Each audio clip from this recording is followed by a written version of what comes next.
Waterwave TV, DJ Cam and he's sitting here. Waterwave TV, man, y'all see what the fuck going on? We trying to up in this bitch. Shout out Waterwave TV.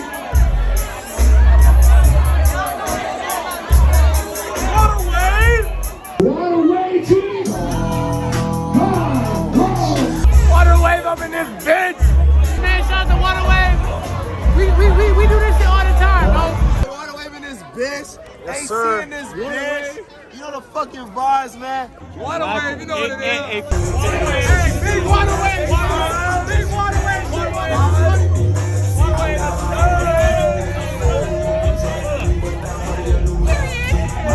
5, 4, 3, 2, 1. Welcome to another Waterwave TV show. I'm here with Trev, or should I say Barely Trev. What's up, man? Last time we were on the show, you were Trev, Just but Trev. now you're Barely Trev. That's right.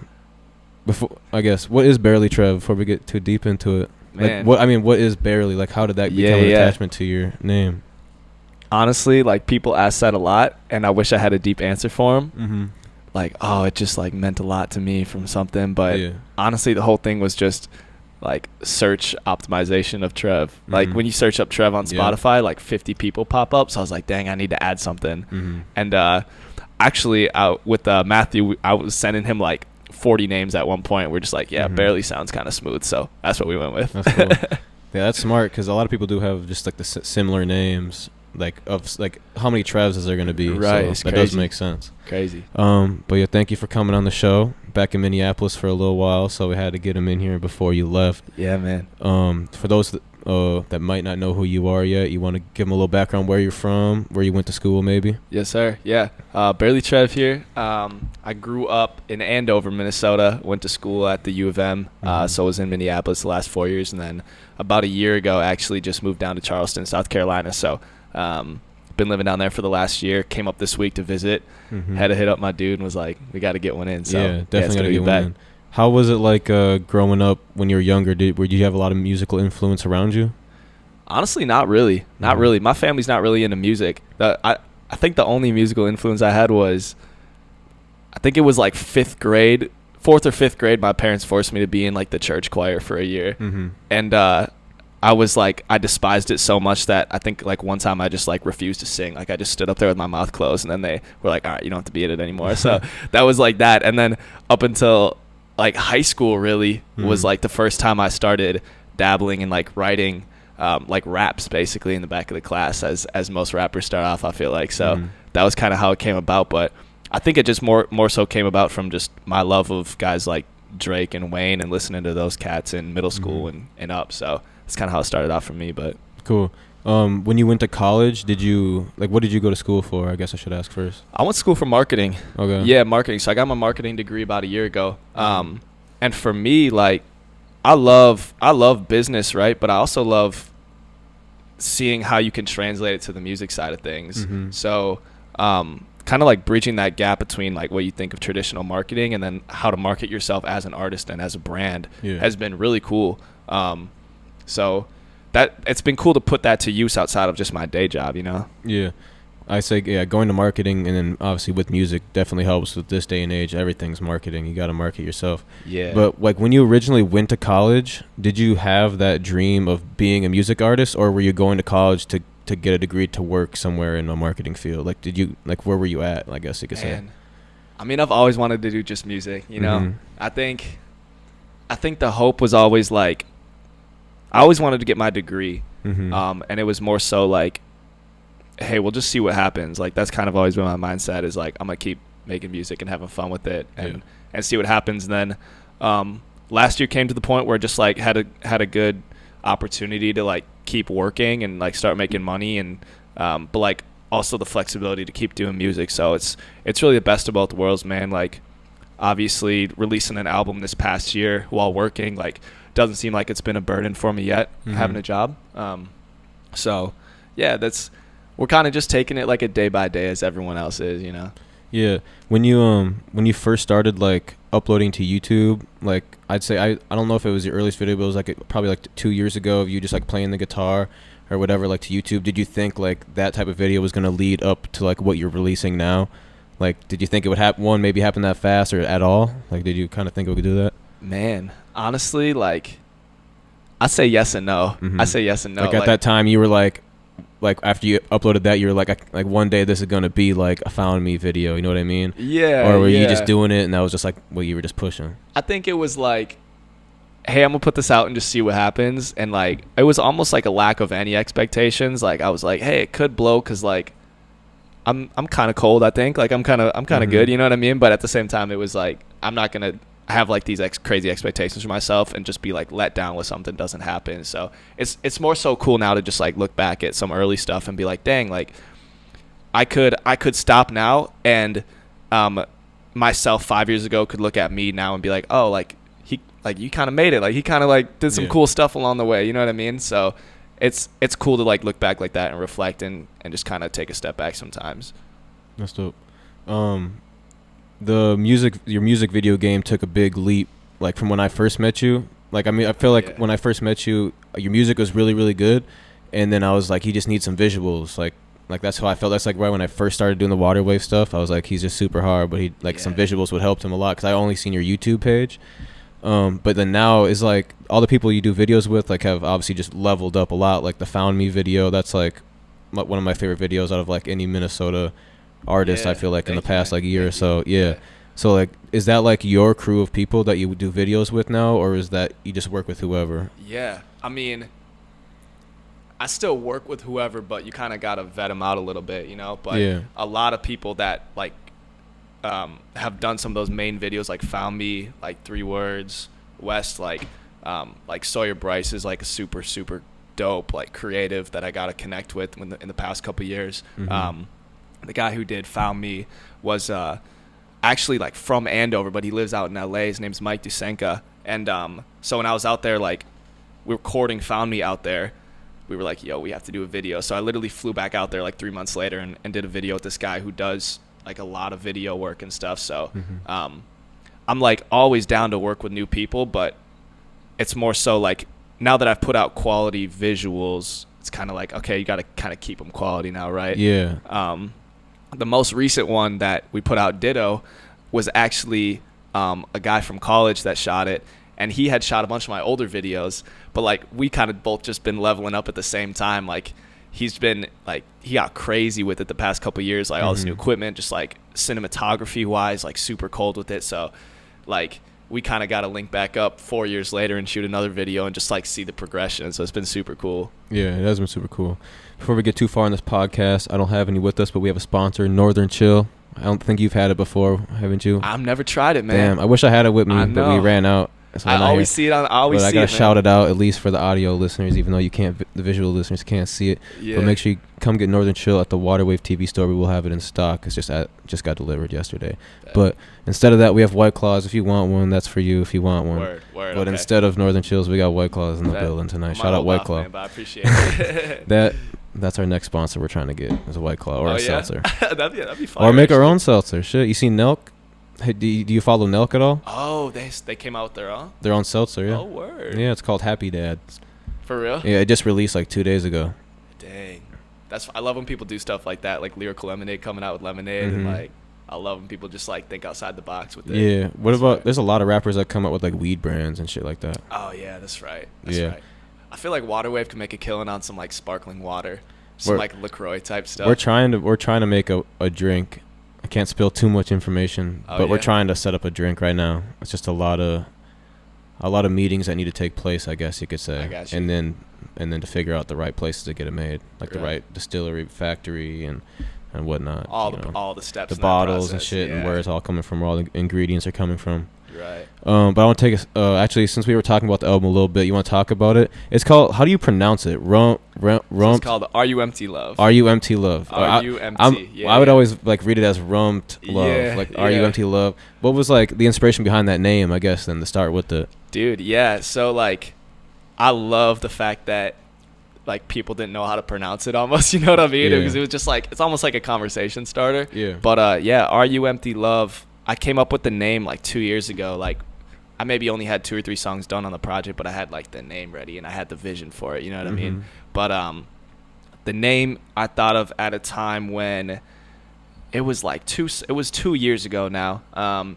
And the concept of the album started off like being like a thought-provoking, like, are you empty? I want to make music that like fills you up. I want to make music that uplifts people, right? Yeah. And kind of like in that season of my life, I remember like I started getting really down for some reason. Like I was having like a weird few months. And as I kept working on the music, I kind of started to realize like, oh, like I'm the one that's empty. Like I wasn't focusing on like what I usually focus on, which is like my family, like my faith, like all these things that were important to me that I had kind of just been like doing away with at the time, right? So I looked at my own life and I was like, I'm the one that's empty, right? And so that's when like the perspective of the album for me kind of shifted. I like solidified the name and I finished out the rest of the songs more from a perspective of like, let me not talk from a high horse or, you know, from my high horse. Let me get off my high horse and come down and just like be present and take like a look at my own life and what's going on. So Yeah. it's kind of a long-winded answer, but like there was a lot that went into it because it was like a year or two in the making of the album. So Yeah. you go through a lot of different seasons of life during that time, right? So a Yeah, lot I say, went into it. yeah, even that long of an answer just shows how much you like actually take this shit seriously, though. You know, because a lot of people will release an album, they'll just whatever pick a name for it, you know, pay for someone to do some cover art and drop it. Right. Like, but you and your team, like, you know, you're taking all the like a lot of photo shoots, a lot of little video shoots, like just little like what do you call it, Instagram reel type stuff. You know, like you're doing all those little things that. But I guess that's why you went to school for marketing. I guess it's paying off. That's facts. Yeah, man. And it's just, it helps a ton to have those talented people around you and just like bouncing ideas off. Like you've met Dylan before, right? My manager, Dylan Height, like just a crazy musician, cool dude. Like working with this dude named P. He's out in Seattle now. P. Washington, like just super creative dude. So it's just nice to have the like people around you to like really flesh out all these ideas, you know. Yeah, and you guys you do what they call them, the stripped videos or whatever, when people are actually playing the guitars and you're singing the raw vocals. Those are really cool too. That goes a long way because it's like a lot of rappers would like want just like a company to do that for people, but it's like you just kind of just got to take the initiative to just do it yourself. Yeah, that's what I feel like a lot of people don't get. You just kind of got to step out the box and just be like, I pick you, let's make this happen. Yeah, and just having like talented friends like Matthew sitting over there, he was a part of that stripped one. And even like friends to film it, like all the pieces that go into it, like planning that stuff is fun too, you know what I mean? Yeah. And just getting everyone involved. So yeah, especially when it pays off. There was one of your videos was uploaded a while ago, but the hot shower remix, I feel like that was pretty hard, and I feel like that I don't know, because like you were like you just kept growing as an artist, and then that like gave you an extra leap. Like what was like your inspiration to do like the hot shower remix, like out of any song you could have remixed? Yo, honestly, like no shot at chance or anything, but that song was a little bit booty, you know what I mean, for how hard the beat was. You know what I'm saying? Like he did what he had to do to like make it like a fun song, but it's one of those things where I was like, I just got to rap on it. You know what I mean? And then the concept for the video came up. Josh, same guy who shot Ditto, Josh Novak, he was like, dude, I got this cool new feature on my camera. We could put 4 of you in one shot. And we're like, let's do it. So we made it happen. It was like a 3-day thing of making the song, shoot the video, and then put it out just as something fun. So that's fire. Yeah. And a lot of times, like, just those something funs are the ones that actually like get a lot of attention. Right. Not everything has to be super planned out or taken a long time on. You just if you have the idea, you just got to run with it. Yeah, dude, it's so crazy to think about because, I mean, you think of this last project I put out. I was putting like 2 years into this project and like thinking about every little step, which is good, right? But then you look at like my most played song on all platforms, You, Me, and Honesty, is one that I literally recorded in a day, didn't mix, didn't master, and just put it out back when I was like, before I like really started to get serious, right? Yeah. And then that's the one that, you know, everyone hears right away at the top of my profile, most plays. Like, yeah, it just goes to show like you got to keep almost like the spontaneity to it at times, like just having fun, the rawness of it, like the SoundCloud days, like exactly. Like nobody, like not everybody had a professional sound, and it's like the imperfections of the sound is what made the song good, almost. Right. Like it just sounded raw rather than fine-tuned because you probably couldn't hit that note or something. Like how a lot of artists, it's like exactly, like they could just rap with their voice and it just sounds like them, or they'll use like a crazy auto tune, and then they'll go to a concert and they can't hit that that vocal. Right. I didn't even know how to use auto tune at the time I made that song either. So the hook is super pitchy, and I still get comments on like the YouTube video from like 3 years ago, right? But I'll get comments like, "Oh, bro, like hook's a little pitchy. Like, should you use auto tune?" I'm like, I didn't know how to use auto tune at the time. You know what I mean? So that's funny as hell. But but speaking of concerts, I think that's like around when I was first getting to know who you were. What made me really want to get to know you is I just seen a picture of you performing at, I think it was First Ave 7th Street Entry, and you just had like the crowd going crazy, and that was like the first like introduction I had to who you were. Like you performed and like had a good crowd. I'm sure you've done more shows since then, or at least besides that. But like, how do you I don't know, how do you get the stage presence going? Because from what I've seen, you've been going crazy. Like you did that show at our, you performed once at our show. Yep. But like, what's like your main thing? Like when you get on a show to get the fans going? Oh man, I just love, like, it's a bad thing sometimes, but like sometimes you just love being the center of attention. You know what I mean? Like it's just exhilarating to be on stage and like have a crowd of people who like know your songs. That's like that's the biggest trip ever, when it's like people are actually like rapping your lyrics.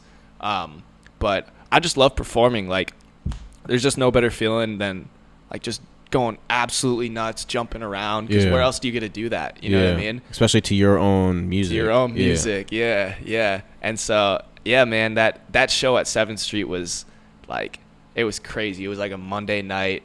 Like I was honestly like, I didn't even know how many tickets had sold until the night of the show. So I was like, maybe we were hoping for 50. And we got there, we did sound check.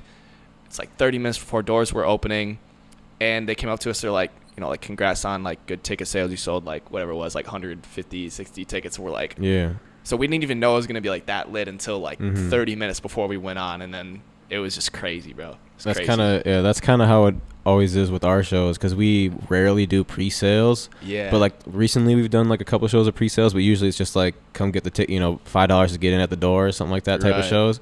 It's like you have no clue going into it what's gonna happen, and you just hope for the best. The one you guys did a few weeks ago at, was it Poorhouse or something? Like, yeah, it was a while ago though, our last show. I think. But yeah, Poorhouse was downtown. That was crazy.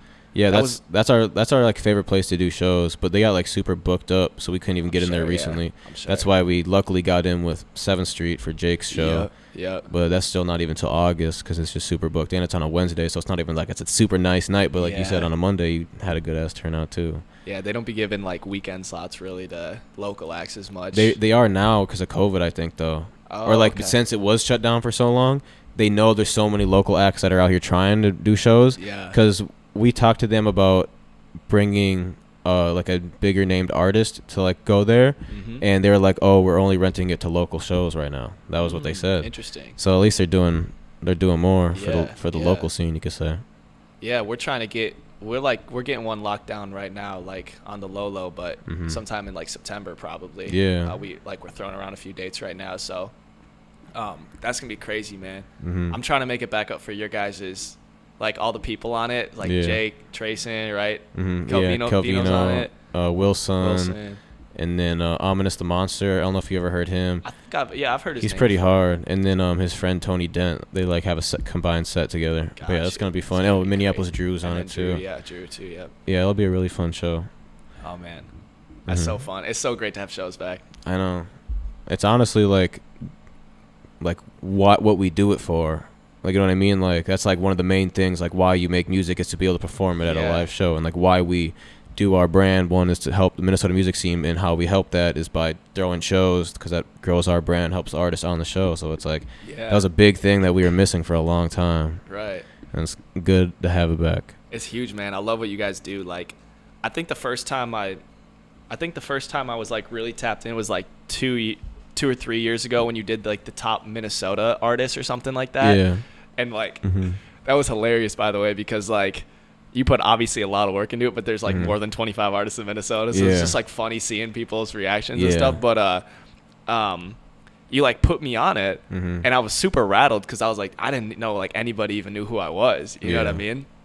And I was like, bet now I know like these guys actually like take the time to actually listen to local artists and like actually try to build this community around to like help everyone kind of grow. You know what I mean? Yeah. Just super fire. Yeah, that was definitely something, because like especially in the earlier days, like we had so much free time to just literally just like that was before we had like any type of like fans besides the people, if you know type of thing. Like that was back then. So it's like every artist that followed us, it was like, oh, we got a new follower, that's crazy. And it was most likely music artists, because that was the only fans we had at that time. Right. So we would just peep their YouTube, peep their whatever, or they would just DM us and whatever. Definitely. Yeah, now it's a little bit harder because now more artists know about us, so it's like there's so many to listen to. You'd have to do like top 150 artists in Minnesota. Yeah, if we do that, I know way too many now. It's because when I made that list, I did not realize how many there were, until how many artists there really was, until after I posted the list, and it had like 300 comments of like people just being like, why am I not on it? Why is this guy not on it? And usually it would just be like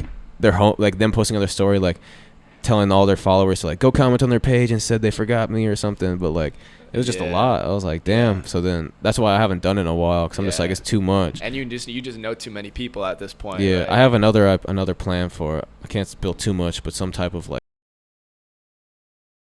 Yeah, that's the next thing I'm working on. Like a water type of thing. Yeah, fire. That's what I want to do. Just because like we do know a lot, and a lot of the people that, since we've been on it for like 3 years now, like now I feel like I could judge off the people that I've seen grow for 3 years, or I've seen was really good back then and just kind of plateaued or not fell off, but just didn't like treat it as like their job, like treat it as like I'm gonna just drop music every now and then. Yeah. So I think that'd be really fun to do, like that'd be crazy. Think of a bunch of shit, but hopefully that happens by the end of the year, so we can. For real. That's what we want to do. That'd be huge, man. You just blow it up. You make it a big thing. Mm-hmm. That'd be crazy. Start with Minnesota, and before you know it, you're doing the Midwest, and then you're doing whatever you want, I guess, at that point. Dang, man. Yo, I feel like at this point you could turn into... You could just start doing festivals. You have a Waterway festival. We want to. It really just comes down... I mean, obviously you need a lot of money to throw a festival. Yeah. And then you just need to...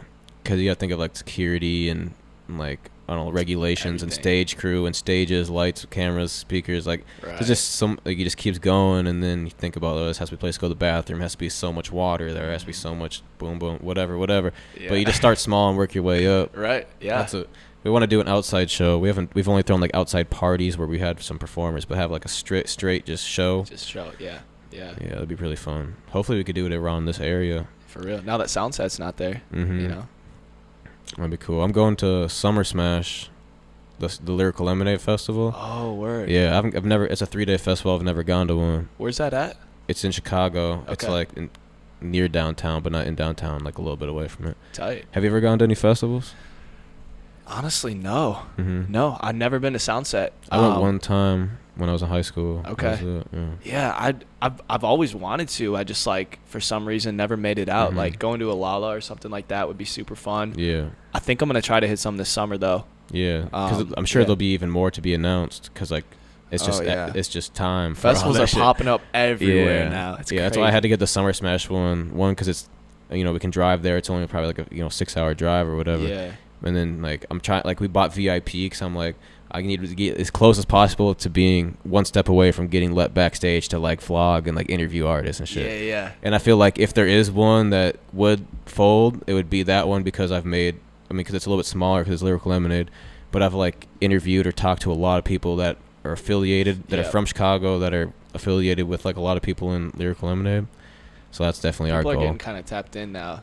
Adam 22 put you was on. You were on their live stream, right, with their water wave. Yeah, he brought our stickers on there and shouted us out and shit. That's fire. Yeah, and then he wore our merch on his story, doing kendama tricks. Yeah. And shit like that. And I was like, damn, he actually looks out. And then I DM'd him a couple times about just whatever, just trying to just ask him a question. Yeah. But other than that, I just try not to talk to him too much because I don't want to bug him. Yeah, right. I'd rather just have him watch me. But what's actually kind of crazy is an artist from Minnesota submitted a music video to his live stream, how he does the listening to your music and whatnot. Yep. And he was wearing a Waterwave hoodie in it, and he was like, "Ain't that Waterwave brand?" Oh, and then in another one, his assistant Yuri, or his employee Yuri that works for him, said that too. So it's not even just him, but his whole team. He's telling people about us or something. So that somehow they know about something.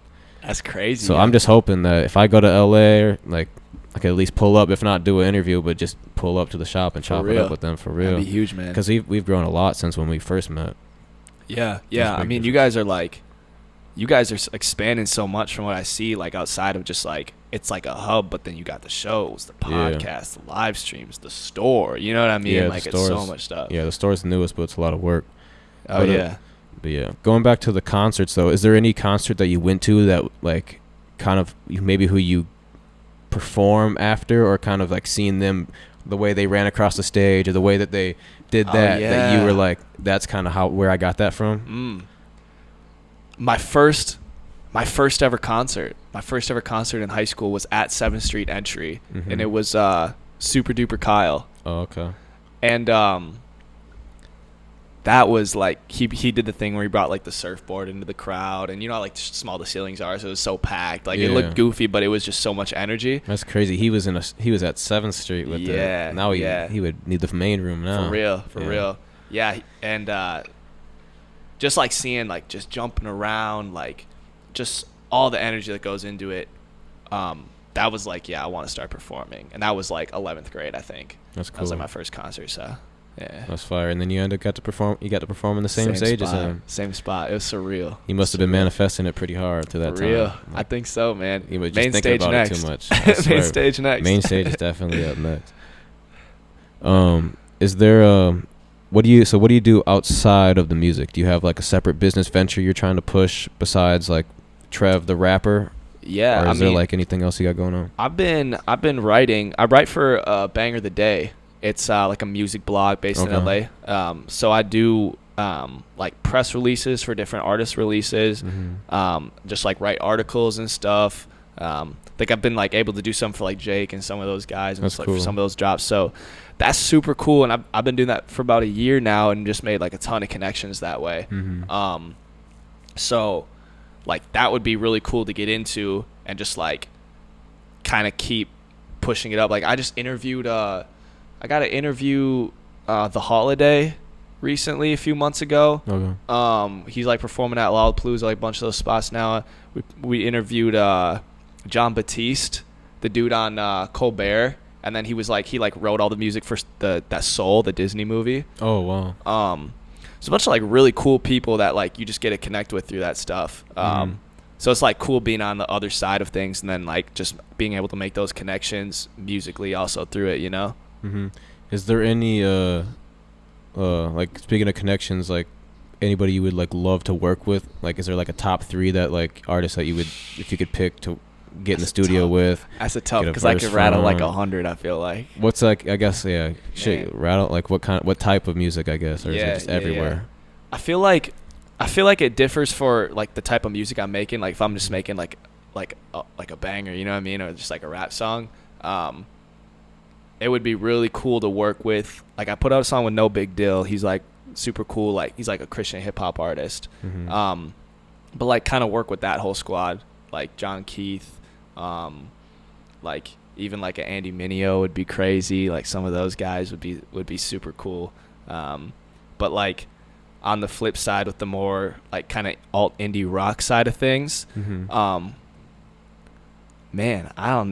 like there's just so many people that are so fire. Like Dream Collab would probably be like a Daniel Caesar or something like that, kind of slow it down a little bit, or like a Saba Smino, some of those like Chicago guys.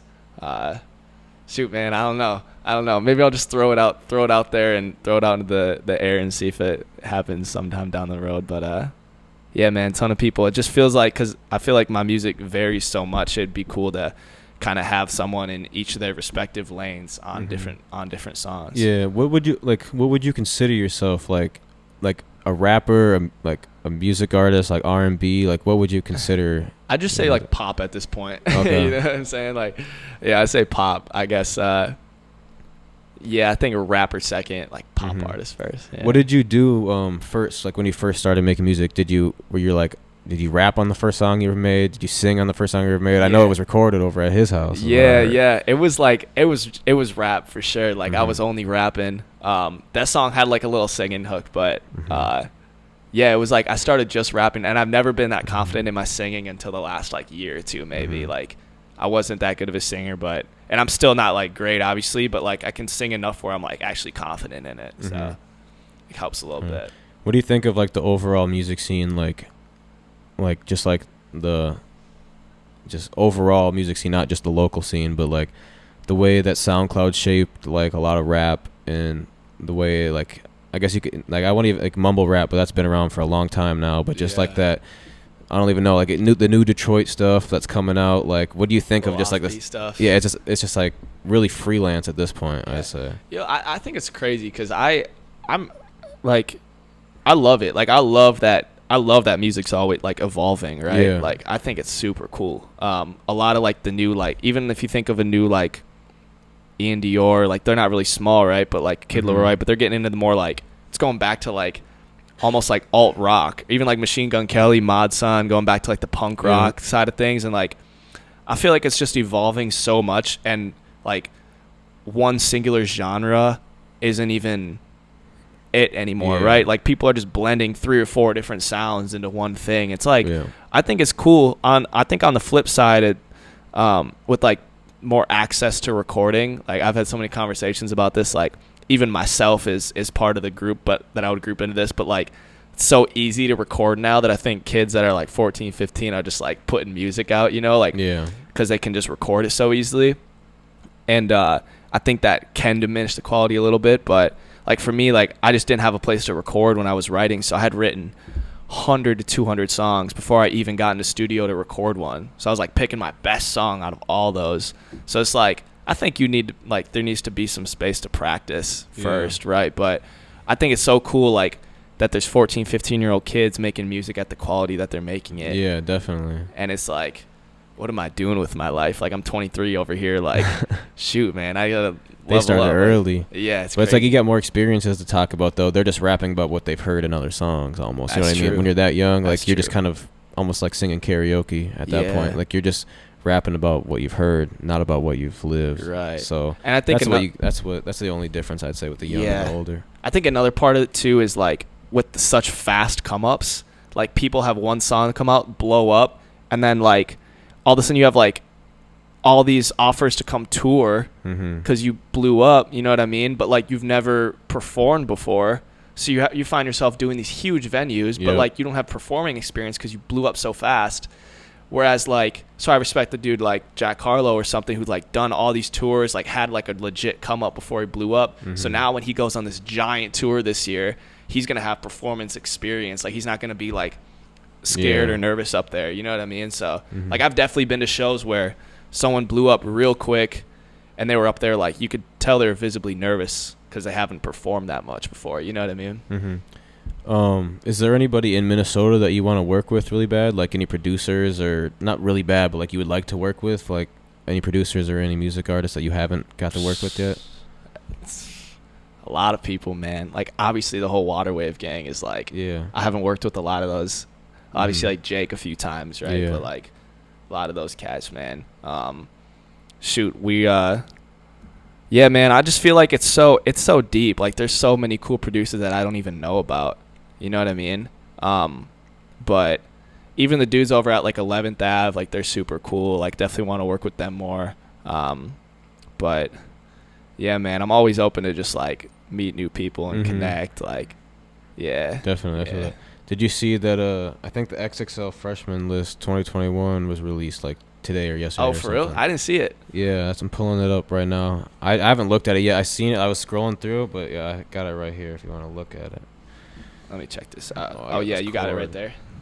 I might. I got this cord. I'll list it off for you. Okay, bet. Because this cord is plugged in. We got 11 artists making up Out of This World list, including 42 Doug, Flo Milli, Moray, Pooh Shiesty, Coi Leray, Lake Ya, Tusi. All those guys' names Blast. It's BLXST. Oh yeah, Blast. I don't think I've ever heard his music. Ruby Rose, Ian Dior, DDG from Pontiac. Ian Dior is like too big to be on that list. You think so? I feel like he's like really mainstream. I've only heard of like 70% of that. I haven't heard of like 5 of those people. They have 4 females on it this year. That's dope. Yeah, usually it's only one. It's one. They just put one on there to like. Did they have 2 last year? Maybe. I don't remember who it was last year. Was it Mulatto last year? I think so. Dang, but Flo Milli, like, she's actually like a Yeah, good rapper. you know her manager's from Minnesota. Oh, really? Yeah, Von Buhler. Young Gravy's tour manager too. Got you. Okay. But yeah, he's from Minnesota. Shout out him. It's probably good for him too. Yeah. Because he'd be getting the plaques when she gets like whatever When she gold gets something, plaques. yeah. He'd be posting that shit. Yeah. You ever dream of being on a freshman list, or is that just like something if it happens, it happens? Yeah, that'd be cool. Yeah. That'd be cool. I'm down. Mhm. Yeah. You wouldn't be the type of guy to turn it down. Nah, I don't think so. Yeah, unless you like really, really blew up, and it would be and it one of was those late. things where like, you're just too big to be on this list. Mhm. But nah, I Like, feel like it'd be cool. You wouldn't be like Rich the Kid story when they wanted to put him on there, but he found out he was like, because someone said no, and he was the after pick. It was like 5 years ago though, or 4 years ago. He turned it down. Yeah, because they were like they had their 10, but someone like turned it down, and then they picked him, and he was all for it until he found out about it, because he thought he was just another one of the 10 that got picked. Dude, I feel like too when they always throw in like a few like lyricists on there, you know, like like the year like JID was on there, or like when like Denzel Curry was on it with like the 2016 list, and it's so I just feel like the level, like the bar is so low for like people's freestyles that someone like JID or someone goes on there and like raps and everyone goes insane because like people are just so used now to like people going and like freestyling, doing something chill, you know. So I feel like it'd be cool. Did you watch that Minnesota Cypher? With who on it? So Trap Right put out a Minnesota Cypher. Oh, with Jay Plaza. Jay Plaza, Macker, Reefer Ray, John Ray, and then like it's like 6 other people, but those are the only ones I can think off the top of my head. But it was super good. Was it fire? Super well put out. together. And we watched it on our live stream last night, like reacted to it or whatever. But yeah, whenever you got free time, you should definitely check it out. They did a really good job. And Jay Plaza's, they all snap. But it's funny, Jay Plaza did a lot of, like, he said he did a free Wi-Fi bar. Because you know what free Wi-Fi is, right? Their old group. It was him, Daddy De Niro, and The Rift that were part of the group. And he said something like, a De Niro could cause a rift. Or he said, what happened to free Wi-Fi? I heard they broke up. De Niro could cause a rift. And then something about whatever. Like he just threw it all together, and it just sounded super like hard. And it was dope for the Minnesota shit. They got beef on. I never really was. I feel like they did at some point, like when they first broke up. Yeah. But I don't think it's like super like hard beef anymore. Yeah, it's some petty stuff. So I was at I performed at that they had like the Go 95 had their Shut Up and Rap competitions, and I was at the finale. Daddy De Niro was one of the judges. Oh, really? And that was like 3 years ago. And so he was a cool guy the one time I talked to him. Yeah, I think they just because how they came up was they were all individually rapping, and then they made a song together, right? And then a label or whatever team seen that and were like, we want to sign you guys, but as a group. And they were like, fuck it, let's try it out. And then it just didn't work out, basically. Yeah. And they all have such kind of different sounds, I'm sure, too. Yeah. You know? And it was like they were all, that wasn't in their plans. It just kind of got presented as that, and they went for it. Yeah. But is there anything else you'd like to add before we end this interview? Hey man, appreciate you having me on, dude. It's always good to stop by and like see what you're doing and hear updates on everything you got going on. So I'm a fan from afar over in South Carolina, man. Always. I guess how is it living out there? If people didn't know, it's good, man. SC, right on the beach, man. It's like it's definitely helps out the vibes for music. Like I just bet pick up some different warm all year round. Yeah, on the beach. Yeah, it's a lot great. different than out here. For real. I hate glad the I'm winter. back right now, not in the winter. I hate the winter though. Yeah. It's not my thing. No way. But yeah. Make sure you check out his album RUMT Love. Barely Trev on Instagram, correct? That's right. Go follow him. Stop what you're doing right now and just go follow him. I promise. It's worth it. Go stream his music. Go past the first song because his new album is completely different. Facts. But yeah, subscribe to this channel. Turn notifications on, all that. Waterwave TV, we're almost at 10K subscribers. We got to get there. 10K. I think doing this Trev interview would probably get us about 100K. 10K. So we need that right now. But thank you guys. Store 1521 Como Avenue Southeast. Shoes, drip, vintage, Minnesota brands, all that. Exotic sodas, studio. Book it now. Come on. Yes, sir. Let's go.